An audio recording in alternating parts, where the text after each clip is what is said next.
your life is your spirituality. It's not separate. It's not, here's my yoga practice. What do you do for spirituality? I do yoga and I, meditate, and it's not separate. So your meditation is on the same plane as how you deal with someone in a store, how you deal with the traffic parked, getting stuck or whatever. All that stuff is part of your spiritual practice. And I think that's another self-reflection question we can all ask, and I can ask it every day. It's going like, well, why am I taking this so serious? Where did I lose my laughter? Where did I lose my song, my dance, my story? And if I'm allowing life to take my story from me, take my song, my spirit, then I'm allowing life to kick me around, and I'm actually missing life. Hello and welcome to Power Perspectives. I'm Shannon, and in this episode, we hope it enlightens you up. My fascinating guest brings humor and practical spirituality into his teaching and writing. He's been personal training since 1995, competed in Chinese full contact kickboxing for 7 years, is a Reiki Master Teacher since 2001. He's taught yoga since 2006. He's a certified life coach, master herbalist, and writer. His new book, Enlighten the FK Up, A Rebel's Guide to Waking Up, is a collection of entertaining stories and 6 principles to wake up to authenticity and self-responsibility. The book's set to be released by fall 2024. I'm so grateful to have with me Rebel Yogi Satya. Welcome to Power Perspectives. Thank you so much. I'm so happy to be here with you. That's fabulous. And I mean, I've seen you on another podcast, and we've had kind of a friendship journey, just randomly connecting in the zombie apocalypse in 2020.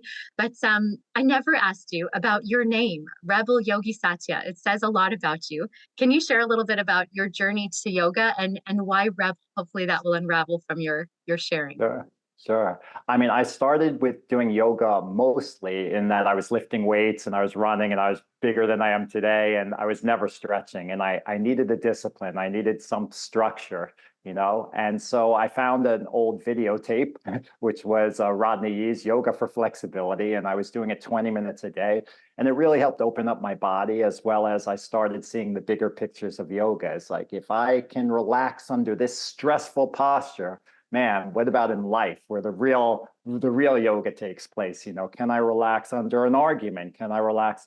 Not saying I've mastered that, but that's the yoga that I'm more interested in than touching my toes. So regarding the name stuff, I played around with a bunch of names and characters back in the day, and just a little one that's not here, but it's kind of funny, I think, is I remember making fun of the names. I had a teacher who would always change his name constantly, and I was like, all right, so I'm changing my name. And I made it Asananda. First it was a jackass Ananda, like blissful jackass, and then I made it like J. Asananda, which is like Jiddu Krishnamurti, how they usually spell his name J. And then I just changed it to Asananda, and asanas can mean seat or postures, and so it sounds like blissful posture, but it was code for like blissful ass, like ass Ananda, But I was given the name Satya in India through a pilgrimage there with a group that I've been initiated since 2003, Babaji's Kriya Yoga. And I remember at the time I was like, I got too many names. I don't need more names. But I said in my head, the yoga principle of truth, which is Satya, is very important to me. Truth has always been important. In my head, I said that would be the only name I'd like. I don't need like Yogananda or something like that. And when I got up there, they go, your name is Satya. And I was like, dude, I didn't tell anyone that it was like Twilight Zone music playing. But he said that names were inspired, but what I saw after that is we all use our names very utilitarian. We call, hey, Joe, So if every time someone's calling you and saying, hey, truth, and you have to face, am I living up to my truth? Am I full of crap? And it's a constant reminder of like principles and what you hold dear. In the same way as someone might have a tattoo that means something to them, or, a mantra or a phrase, I love that.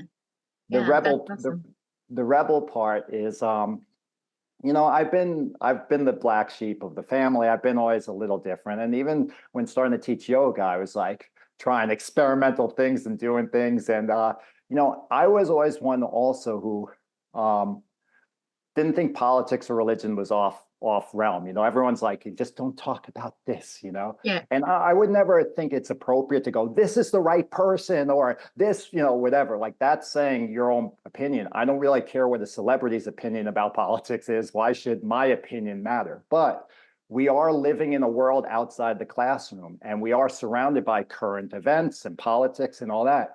And what I find most interesting about politics is our own, pointing back the spotlight to us about our own conditioning and how we react and how we lose our peace and what it means and where we think we know stuff. And is it really just listening to words? What is experience versus, propaganda?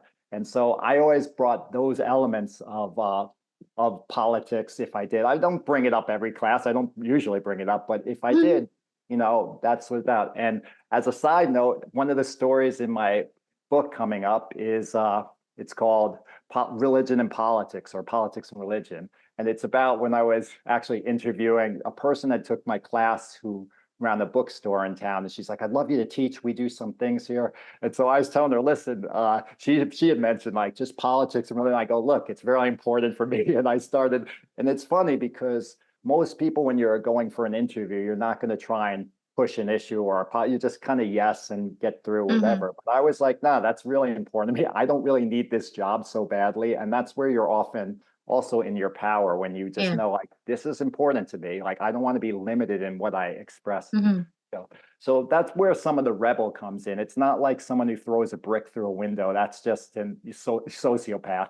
It's really saying the real rebel are the ones who are really looking inside, and doesn't really matter what society says, what's right or wrong. Those rebels, such as a Jesus, we might just know him as Jesus, the spiritual, the enlightened, the savior, whatever, but he was going really challenging from the Jewish tradition, challenging the Romans, challenging everyone, and what they say with a sense of groundedness, peace. And that's where the true rebel uses the yoga of stability and calm and peace with their attitudes and excitement.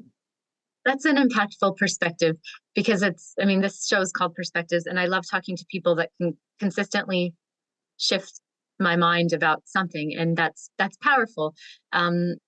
You talk a lot about authenticity, and I've been reading some of your stuff, and it's great. And some things I'm like, I don't maybe necessarily would agree with that, but I love that this guy's speaking his truth, and that in itself is empowering. It's inspiring when you see someone else doing that. It gives you like oh, I can do that too. I can be who I am also. So can you talk to us a little bit about authenticity? Because I think that's something that you really embody, and it is, I think, a word that you're aligned with Satya, speaking your truth. Yeah. Thanks for bringing that up, and I appreciate that. I especially like that you're like, I don't agree with everything, because if you did, then we're in a cult. We're in a cult. Like, yay, drink the Kool-Aid. So look, there's people like today's world, and I haven't seen much of him in a while, but Andrew Tate, say, if you know him, he's a very strong, masculine man, and he'll say stuff and offends a lot of people. And I'm not saying I agree with everything, just like you, but I like the fact that this guy is going to say what he is, say what he thinks, and not apologize, not trying to form it in a way that's going to be popular or get more hits or, appeal to people's sensitivities. And I'm not saying we shouldn't try and buffer where we're at. If I'm in the Mormon tabernacle, I'm not going to go, fuck this shit, fuck this, because that's not that venue, and that's not who I am. I don't need to say those words. So that's not the authentic. But I think in today's world, we do have a lot of pressures to be who we are. Many of us have raised up on conditioning of insecurity. It's like you're in class and they go, what's 2 + 2? And you raise up strong, you're proud, and you go 5. And they're like, you're an idiot. And everyone laughs. And then you're like, okay, I'm never raising my hand again. It kind of has that kind of concept. And so we start seeing what appeals to our parents. If I'm quiet, they give me attention, or they think, if I get an A on the test, that's a reward, yay. Yeah. But if and so we're conditioned on dependency on how we perform. You're teaching a yoga class. Was it a good class? So I have to worry now about if everyone liked it, or can I just know if I'm doing my flow, not everyone is going to get it or like it, but that's okay. So I think in today's age, we all have to, unless we want to just keep wearing masks, we really have, there's nothing more liberating than being authentic and being yourself. Now, many of us will say, well, I don't feel comfortable in every situation. Totally get it, but I think that would be a nice goal for many of us, because otherwise, what are you doing? You're going to be in your deathbed going, I was wearing this clown costume for a while, and then I wore this, little Bo Peep costume. Like, who were you? Yeah. And so there's nothing, you're here. And I'd like everyone who's watching us to know you're here to be you. This is why you're here. You might go, well, I'm not as great or famous. No, you're here to shift the people around you, to shift yourself, to bring your light. And that's how we have all these different colors of the rainbow versus just like, everyone should be Jesus. Don't be like Jesus, be like you, Didn't Jesus say that? Be like you. I appreciate that. And I think well, I'd love to hear more about the principles in your book, because as I'm asking you questions, they're unfolding as what you've shared of yourself in the book. But you're from New York. Are you from New York, or you're in New York? Both. I'm from New York. I Okay. live here in New York now. Yeah. Well, I heard you say in another podcast, if you can make it here, you can make it anywhere. And I think even just reading some of your articles in the Substack, it's an intense place to be, and there's a lot of infusion of so many different ideals and idealisms, and like, listen to me, and it's different than a lot of places. And I think, do you have a lot of you shaped by the city, or by the fact that there is so many different, could be congruent or discongruent ideologies there? I think this is where most people think they're like completely an island unto themselves. Like, I am who I am, and where I am doesn't matter. That's, again, a nice ideal. And I like to believe there's certain aspects of me, but I think we're all influenced by our environment. I was raised in a Jewish family, and it doesn't mean like I was very strong at a certain point. I don't identify as my yogi. I don't identify as anything. But I enjoy the culture. I enjoy aspects when we have Passover. It's like Jewish Thanksgiving, and we talk some of the history, and I enjoy certain values that were instilled that are very common in that faith. So I can say I don't identify it, but there's an aspect where I feel comfortable in that environment. In New York City, I mean, I love that fact that it's so many different things. You can go, not just people, which I think is amazing, but also you can go to Chinatown and have a certain experience. You can go to Harlem and have a different experience. You can go to Midtown West, Midtown East. They're all different places. So when people would tell me, well, what should I see in the city? Most are going to the Empire State Building, Statue of Liberty, and those are awesome. But I think just immersing yourself in all these different cultural communities is really quite amazing. So I love New York. I think there's a flavor and an attitude. People think New Yorkers are rude, but I think they're just kind of just say it as it is. And that's very Seinfeld Kramer. It's like people don't say things like in Seinfeld. I remember Kramer once says to one of the girlfriends, he's like, if you just got a nose job, you'd be really, and like everyone's like, oh, you don't say that, but he's just so innocently himself, and so I think there's an aspect that, yeah, I'm not a farm boy, and I don't think anything's wrong with that. I'm just saying, like, I was raised in a little boom, and that works for me, Awesome. I've slowed down a little bit though. Like, I like being close enough to the city that I can go and play, but I'm not that I ever was really a clubby guy, but right. You're not in the heat of it. Yes. Well, and you've traveled a lot, and especially obviously on your yogic journey, you've traveled through India. And I think you said you've been initiated 3 times. So a lot of people, when they hear that, they just picture, a guy walking through the fire, and sometimes it's quite literally that. But can you describe to us what your initiation was like, what it felt like, how you felt after? Yeah. So a lot of the initiations, it wasn't necessarily like in certain traditions, there's Shakti put, someone touches you, and there's sometimes people feel an energy, or or let's just say Amma, the hugging saint, the hugs. And just a story I met her in the city briefly. I mean, I waited around for a long time, but it was like 1 a.m. by the time I got hugged. And I got the hug, and I'll tell you, from my experience, it was a great hug, and I thought after all the hours, every person, I felt like it was an authentic hug. It wasn't just like next. Yeah. So I appreciate that. I wasn't necessarily floating on air or whatever. So I'm going to say that the same initiation stuff, the first initiation in Babaji's Kriya Yoga was a lot of learning techniques. You learn like 7 different meditations and pranayamas and 18 postures of physical yoga and certain principles of the yoga. And then you set a practice. It sounds kind of boring, right? It sounds like, but they say, I forget who said it, whether it's Henry Ford, it's a lot of people miss luck because it's dressed up in overalls and involves hard work, And so I think there's a balance in all this stuff between a certain discipline.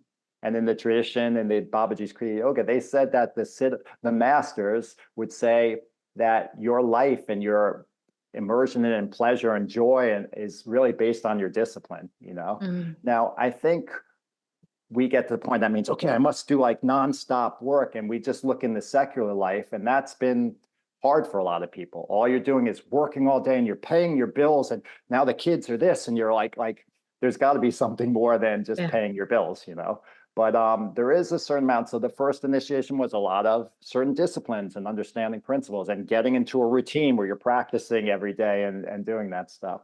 The second initiation in that tradition involved a few other things like mantras and certain rituals, being around a fire. We did stuff with chanting around a fire and rotating where there's hours and hours the same chanting around fire. And there's something about that breaks down some of your like, man, I'm bored, man. And you're just like in that moment, and all that stuff comes and goes. And something about fire is very symbolically transformative. And there's stuff like that. There's also about questions about putting stuff in the real world. Okay, something happens, you get mad at someone. Okay, can I let this go? When, if so, when? There's sometimes you're mad at someone, and the truth is you can't let it go right then for our own reasons. And that's cool. Honestly, be okay with that. Like, can I let this? Yeah, I can eventually, but right now I need to carry this anger, Of my anger. Yeah. And so there was aspects of that about much more crossing into the real world, about how we apply certain these principles of truth, of non-stealing, of, non-harm, how does that apply though? Because we're not walking around in robes. We are living in this world, and so that the third initiation involved 144 techniques or something, like all different from pranayamas, also all this stuff, some stuff like most people will never use again, but it was a real immersion. I forget what it was, like 10, 8 days of like all day stuff doing that. And I think there is a trial by fire that when you're doing all this work, it's overwhelming and it's amazing and it sucks and it's all that stuff. But but I really think more than initiation is really just a passing down of a lineage, a respect in that regard, learning certain things. But then it's really what you do with it that matters, because we all can read the self-help books or whatever, but how are you applying it? And that's a more important question than, and I think a lot of us are like, we have our certificates on the wall or we have many letters after our name, but it's really like, just a quick aside, when I got a master's in herbology, there was one woman who was Mormon, a teacher. She was one of the teachers. She had 14 kids, and she wrote a book called Dr. Mom. And in this book, you saw that she wasn't the master herbalist that created her own formulas and that. She just bought Dr. Christopher as the founder school, his formulas. But she was the most practical herbalist, did it on her kids, on her friends, on her neighbors, had tremendous roles. And I remember thinking at the time, what kind of herbalist do I want to be? Do I want to be the one that's really like super knowledgeable? And they go, what's this herb do? And you go, the chemical constituents, or do I want to help people? And that sounds biased, like, well, but isn't that the point? Is we need both, we need the scientists to see and understand, because as I learned, if I'm talking to a medical doctor and I go, this is good for, the heart, they're like, but if I go, this has COX-2 inhibiting properties, then they go, oh, okay, interesting. So it's about speaking everyone's language, but again, going back to, it's just, how do you apply this in your life? And I think that's a question we can all read when we read something, when we learn something, when we get a degree, is going, okay, how am I going to apply this to help myself, to help others, to grow, to do whatever, my business? Balance. I think that's really important. So pillars for me are perspective and balance, because no matter, you can always see something from far too much the other side, you bring yourself back into balance. But that kind of reminds me to ask you a question about, that tapas, that austerity, that discipline, that doing the work, that hours and hours staring at a candle or twirling in a circle or banging your butt on the ground. I've done all these things. I'm sure you've done weirder, but um, then we flip it and understand also that it's a cosmic joke. Everything is a joke and everything is fun and meant to be looked at as this playful opportunity. How do you find your balance while applying what you've learned? Yeah, I mean, for me, it's the sixth principle of the principles in the book, but is keep your sense of humor, you know. And I've always found humor. I've always looked for humor in funny situations. I'll tell a story that I don't think I told anywhere live, but I had a dog for 15 and a half years, and we were very bonded. And when she passed, one just beautiful thing about her passing is I wanted to be there and do it together. I didn't want to, and we were, you know, and I was Yeah. there when she had her last breath. And weirdly, we had a stethoscope in the house, and I put it on her, and I heard her heartbeat, and then I heard it stop. And it was both sad, and very beautiful, you know. And so when you know, then there's again the practical elements of like, what do I do with this friggin' dead body on my floor and all Yeah. that. And I did hear stuff about, you know, and so again, it's kind of this is tough. Like with hefty bags, you're like, this is a being, like I'm putting in a bed, you Yeah. know. But I remember we went to I called up a friend and said, can you drive me to the vet, you know, where they can, you know, do Help me. cremate or whatever. Yeah. And he drives me. And when we get there, I see a sign which says dogs have to be on leash or in a cage. And I kind of was like, or in a bag, I guess, you know, like it's just like, and I was like a dark humor, but it was always like, I still, even in the most pain, and one could say, well, that's one way that we don't just, it's not avoiding feeling, but it's just like, there is something that's just amusing about our whole reality, you know. And it's like, if we don't have that perspective, like how can I see the joy or fun in everything? I'm not saying I had joy or fun in that, but I was like, I just like playing with words and saw that, and it was a dark humor joke, but it was a joke that came up in one of my hardest times, you know, emotionally, you know. So I do think it's a lot is perspective, you know. There's no real I went to a weekend with Dom the hypnotist about the subconscious mind and all this programming. And he was saying, you know, which is what I believe also about perspective, is that nothing is good or bad per se. It's always what we put on it. You know, we could use it to drive and learn and grow and say, what's the lesson here? Or we could just look at it as how we're a victim and all that, you know. And so, you know, that taught me a lot with her passing, also about attachment, about death and accepting. You know, sometimes it's more of a principle or concept. You think about a concept, but when you have an experience of it, that's a different reality about understanding attachment, loss, and all that stuff. It's easier said than done, and that like cellular knowing is far different than the conceptual, you know. And I love, like, thank you. Firstly, sorry about your dog. That's always the hardest because they're the best creatures. They just came here to make us smile and love.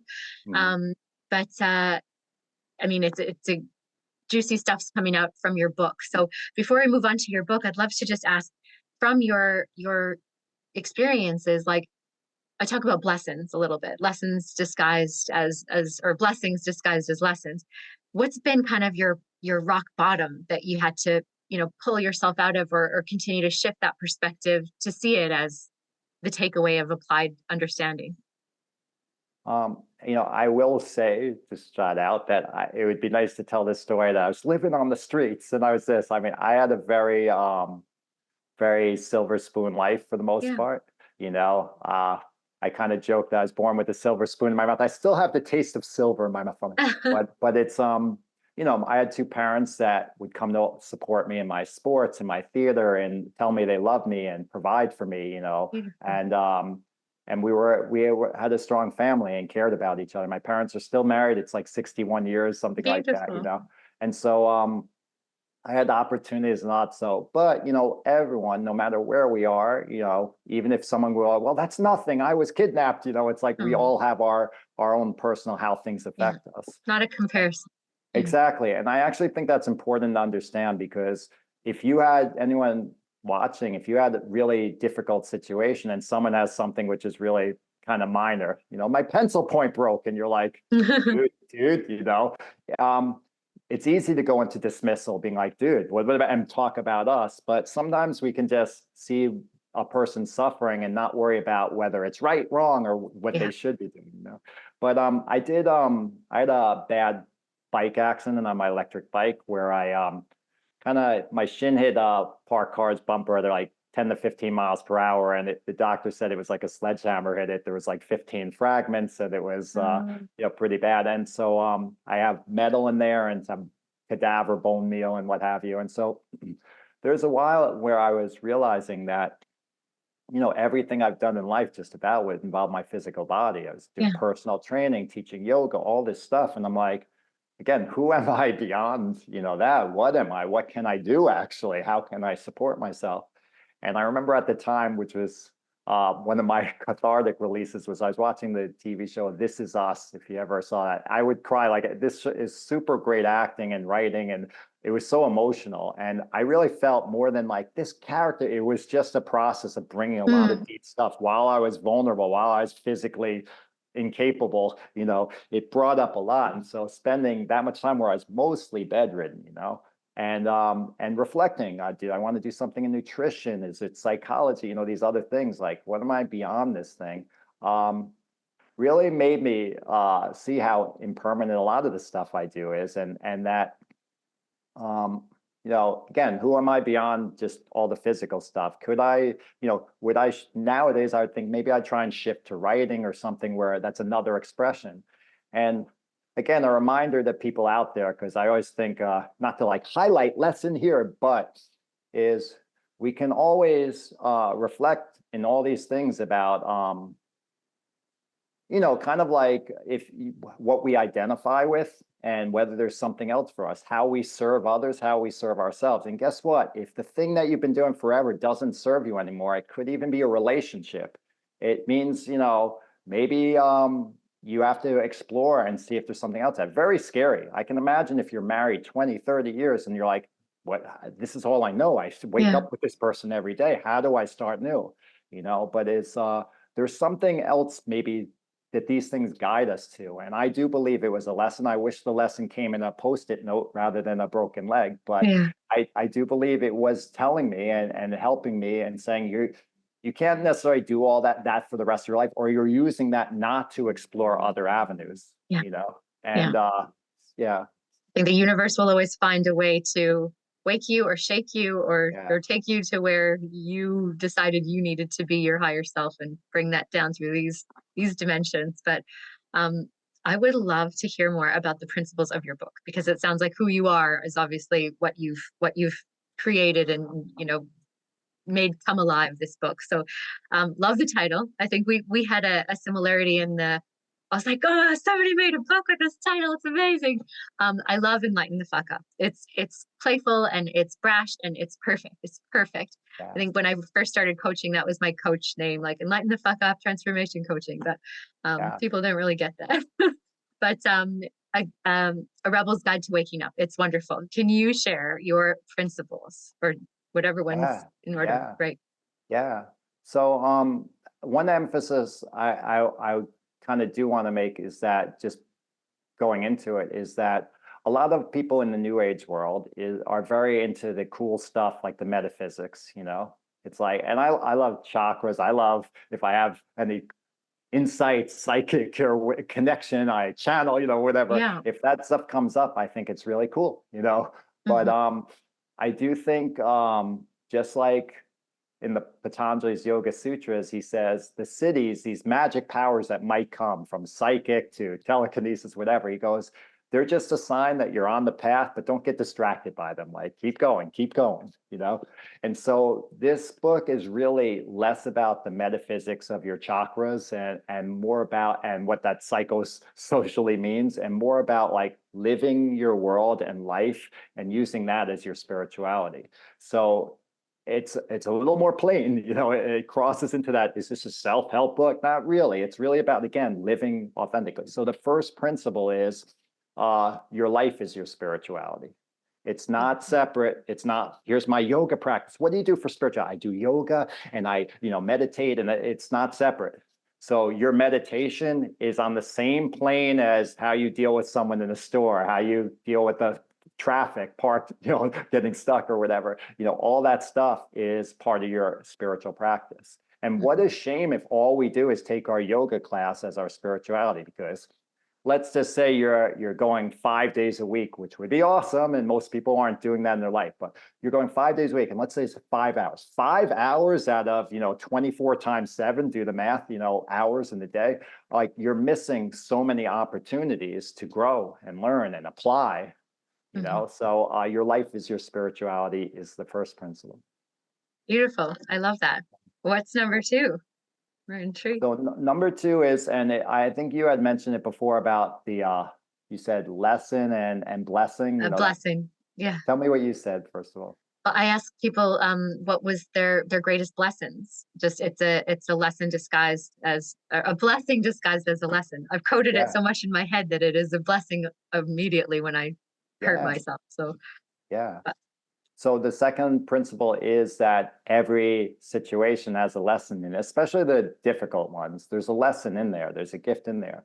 And so, it might be like all you can see is someone hurt you and all that, but it might be teaching you about boundaries for yourself. It might be teaching you about, oh, this person's boring, I'm bored, about patience. It might be teaching you a lot of different things. And it's hard to see, it's hard to see what an accident can do.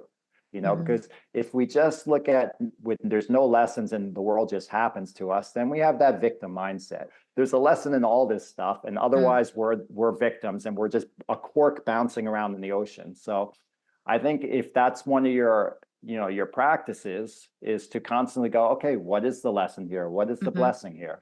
And it kind of shows that there can be many things. Things can suck, and they can also be very teaching, Someone could be rude and crude, and yet they have some information that will help me grow.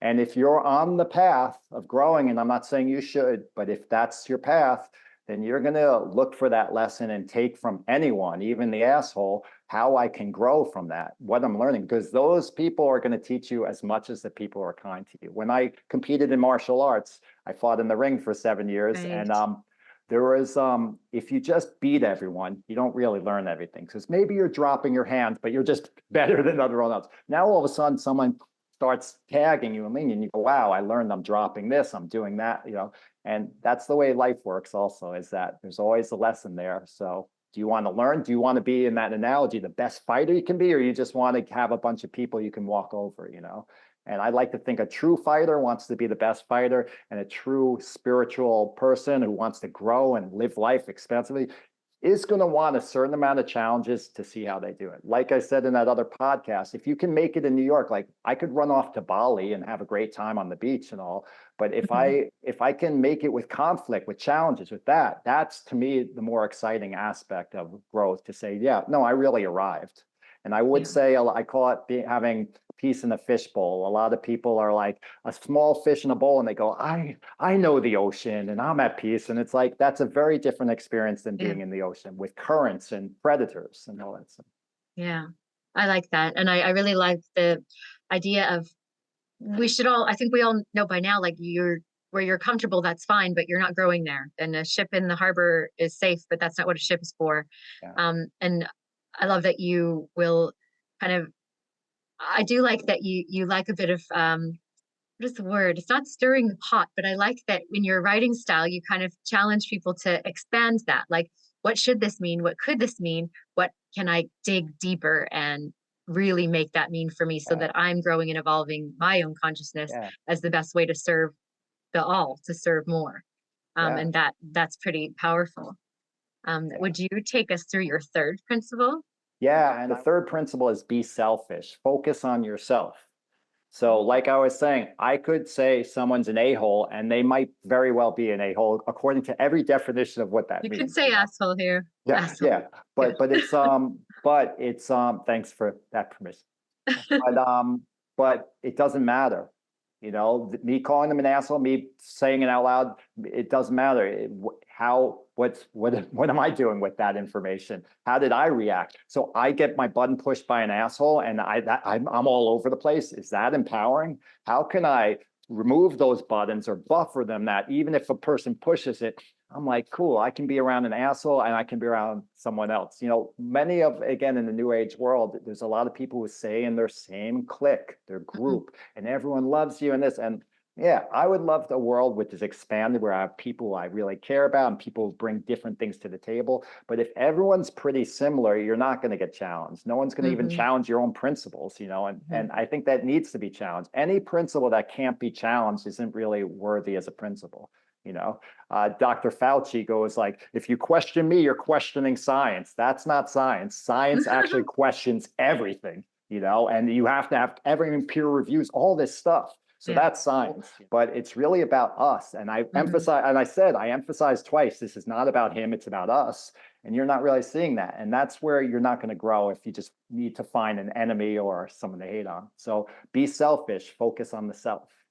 Well, I really like that. And that brings up so much. Like, one, I love that you can't give from an empty cup either. So like in being selfish, it's a part of what do I want before I ask others to give me something. Which goes to the next principle is don't bullshit yourself. So don't bullshit yourself is really saying, okay, now that we're looking at ourselves. So if we have all these stories that we tell ourselves, well, I'm a victim, well, I'm this and that, then you're, you know, you're looking at yourself, but you're looking at a story that's not even yourself, you know? But it's like, if I'm telling a story that, according to the laws of manifesting, what I'm doing is I'm going to magnetize that because that's what I believe. And the universe goes, oh, this is what you believe. Shoom. And it reinforces that, you know, like we're our own God creators. So we really have to look at what are my insecurities? What are my, you know, all these things. So as we're looking at ourselves, we're brutally honest. We don't have to put it on a blog. We don't have to do anything, but to ourselves. I was always amazed that some people, I was like, listen, I don't mind if you bullshit me, but it seems like you're bullshitting yourself. And that's weird. It's so out of my understanding from my own self that people, but now I do understand through psychology and understands that some things are just too painful to face for some people. It's just like too painful. Like I'm insecure. I don't even know. I've been doing this many years. I think I have imposter syndrome. I might be like, but it's okay. Like for yourself, face that. And that's okay. So do you have any tips for people to, I mean, that's the book. I'm going to tell people go and get the book when it's out, but what's kind of your at hand tip for dealing with that balancing situation? I want to start out by saying nothing's easy. Like there's a lot of things that are simple, but not easy. For instance, if you want for health, okay, here's my very simple health plan. Okay. It's not telling you how many sets this, it goes, move your body a little more. Okay. That's your exercise program. Move your body a little more. My food program or my suggestion, you know, eat a little closer to nature. You know, the more processed, the more it can stay in the box for 5 years without going bad. It's pretty far from nature, you know. When organic starts getting furry in a week, closer to nature, you know. So yeah, mental, emotional, relaxation, yoga, meditation. I'll go figure out how to kind of process stress, whether you can release it, whether you can avoid it, whatever. So those 3 things are my simple health plan. But not easy, right? You know, so if we, so I do think some of our work is perspective more. Do you want your life to be really miserable and angry all the time, or do you want it to be more pleasant? Are you going to let someone who's a kindergartner in spirituality and awareness to make you have a miserable life? Like that's a lesson for you more than anything. That's great advice, and that's a great reminder. And I kind of always circle back to this one lesson of like, I'm going to draw a 6 on the ground. And to me, it's 6. And to you, it's a 9. And we're both right. But just arguing about what it really means to us and what it is, like, you're wrong, it's this. And we're both right. But until we can shift and see the other's perspective, we're going to keep fighting unless you just observe. They're on their path. I'm on my path. It's okay to both be right because only you can see through your eyes. Only you have your unique perspective. So it's a really good reminder. And I love that. That's great. And your 5th principle? It's whatever lesson you picked up, you know, is to put it into practice now, not later. Now, you know. Only so now. What happens is many of us, and I think we're all guilty of this, is we're like, say we go like, okay, you know, I'm going to have more patience, and we realize something or something happened, and I go, I was really impatient that. And the next time this person's bugging you with their long story and stuff, and you're like, I'll do it next time. This son of a bitch, you know, or you respond in a certain way. It's like, no, that's lame. You already got the lesson. you got to put it in now. And guess what? It's not going to be easy because Mm-hmm. you have a pattern. Of course, you have your ways. Like you want to interject, you want to do this, or I kept interjecting. Let's just say that's could be something me. My mind goes and I have ideas and images come and I want to share it to this thing. And I keep interrupting this person. Later I go, you know what? I didn't really let them have their flow or their thing. Next time comes, and guess what? Ideas are going to come. Can I shelve those and just go for the moment?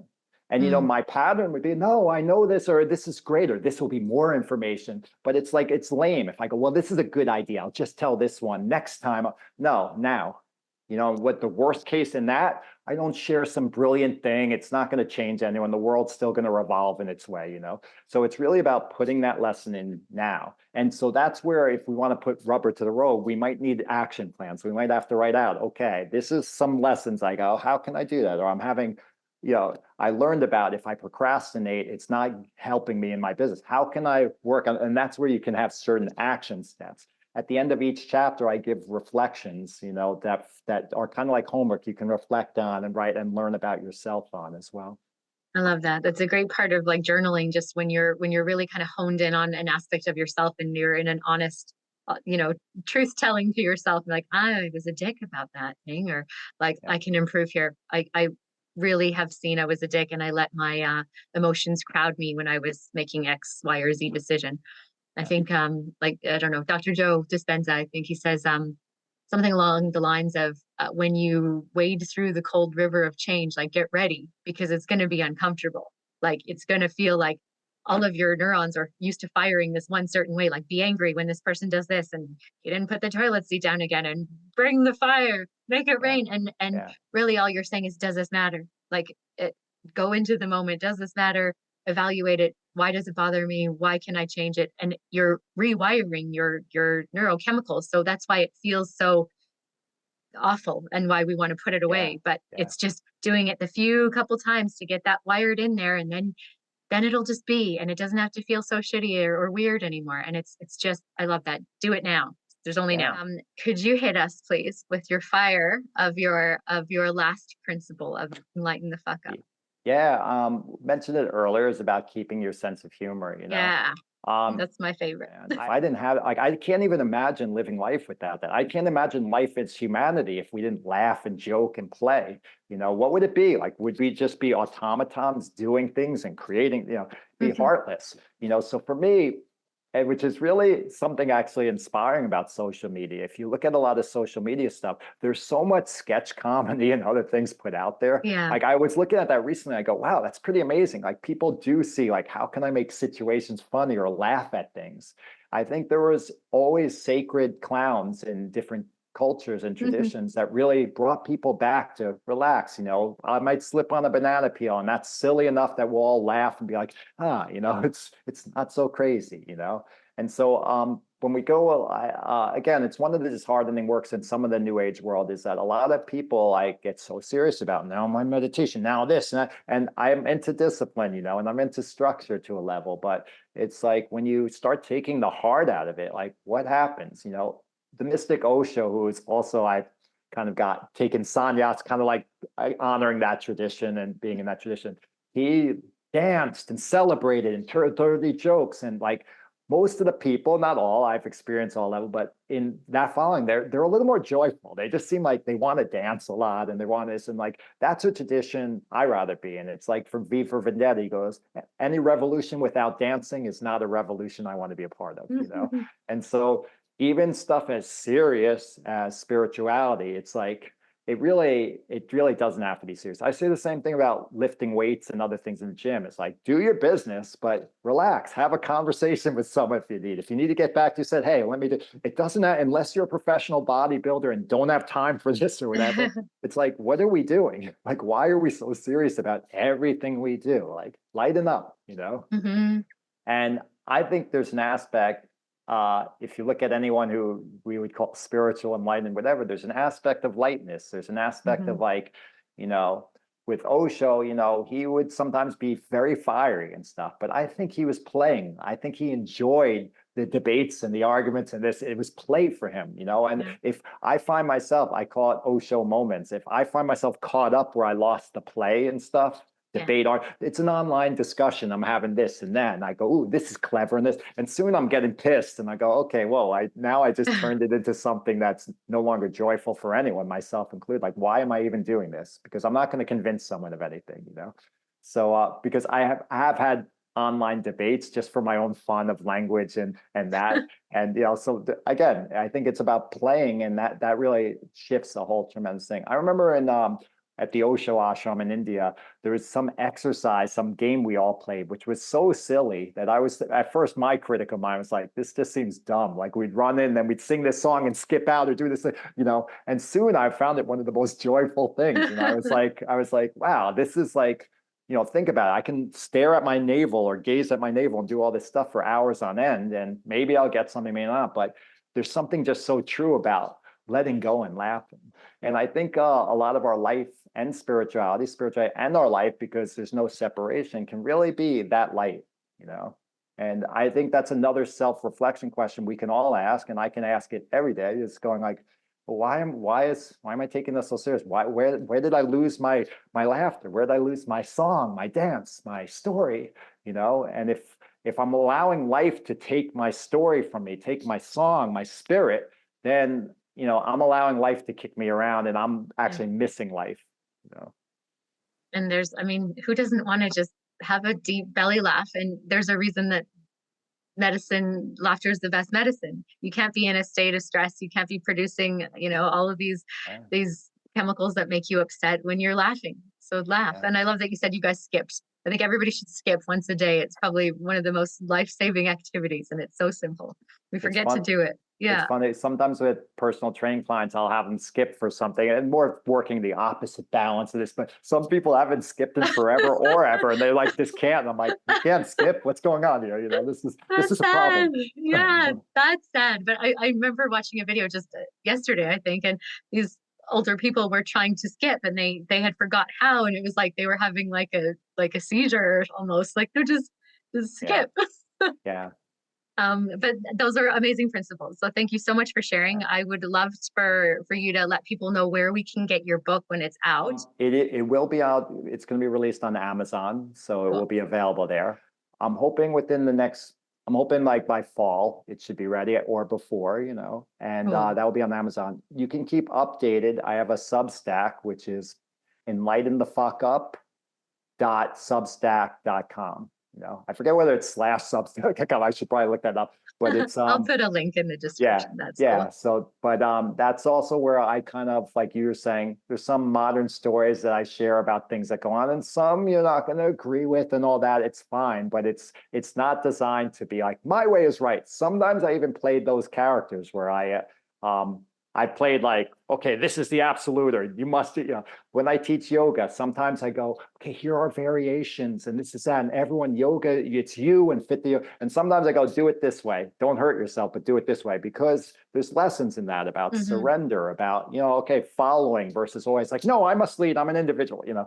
And so sometimes some of the writing can be a little in your face or pushed or rude and stuff. And it's really more tools just to look at yourself, how things affect you, you know. So the Substack, I've shared some of the principles and stories, more modern stories, and I also will give updates about the book. You know. Awesome. So I'll put your Substack here, and then as we get updated, I can add your where to get the Amazon copy.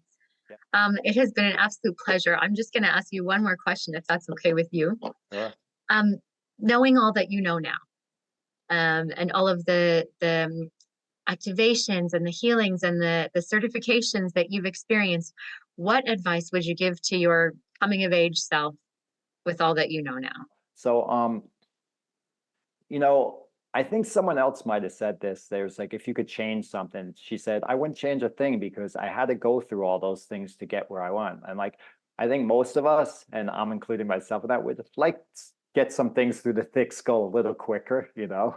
It's like, I would like to, you know, I would say to my younger self, maybe, and I think I always was an observer, but just to like, about a lot of just reflection. Like I would, like if I had kids, I would love to teach them right from the start about, you know, about how to deal with stress without reacting, about, you know, maybe I do a little thing. I'm going to call you names. It doesn't mean anything. We're just doing it. I want you to keep focusing on your breathing and keep it in. You're not smart. You're this, and see if, you know, just teach the kid to be empowered in the world, that they're walking around as like a big ball of strength in the world, not letting the world come into it.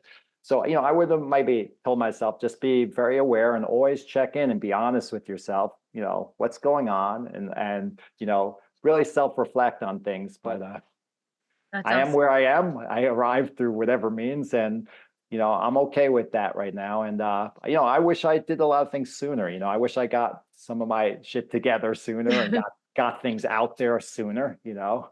But I'm here and I'm excited about what's coming out and sharing that. So the most important things about the books are probably at the end of the chapters, the self-reflection and the journaling kind of ideas, because that's what it is. And everyone, look, we can all be entertained. I like entertainment, and some of it's entertaining, just like this discussion right now. Maybe someone can enjoy some stuff in this, but if you really want to grow, you go like, okay, what applies to me, what doesn't, and like, how can I step forward? What now? Like, what do I do with that? You know, that apply, and some things don't, discard it then, you know, it doesn't matter. But so those things, I think there's some things entertaining. I think there's some good principles, but it's really the self-reflection that will help people grow if they do that, you know.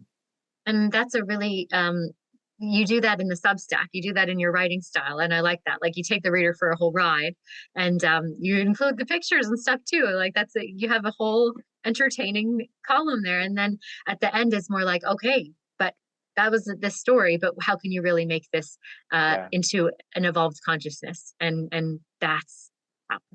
You know, and I want to give you props to something, because I remember something I said earlier, and you go, you know, I could actually use that reflection right now, or that applies. That shows that you've already have in your system something that self-reflects and goes, how can, you know, how can I grow from this? I think a lot of our upbringing is not about that. You know, it's really about, how do I do this? How do I become the next cog in the wheel? How do I memorize tests or whatever? And if we, so that's why it's a muscle to exercise. And if we exercise that more and more, it will become easier, you know, and then it will Yes. become natural, you know.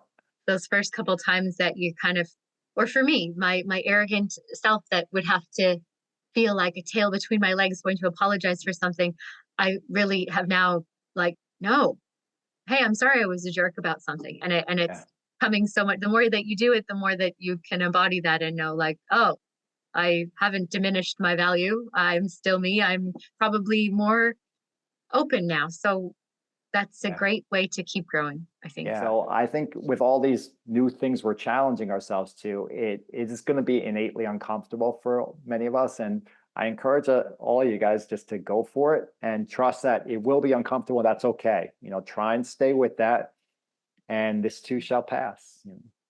I love that. Hashtag be uncomfortable. I love that.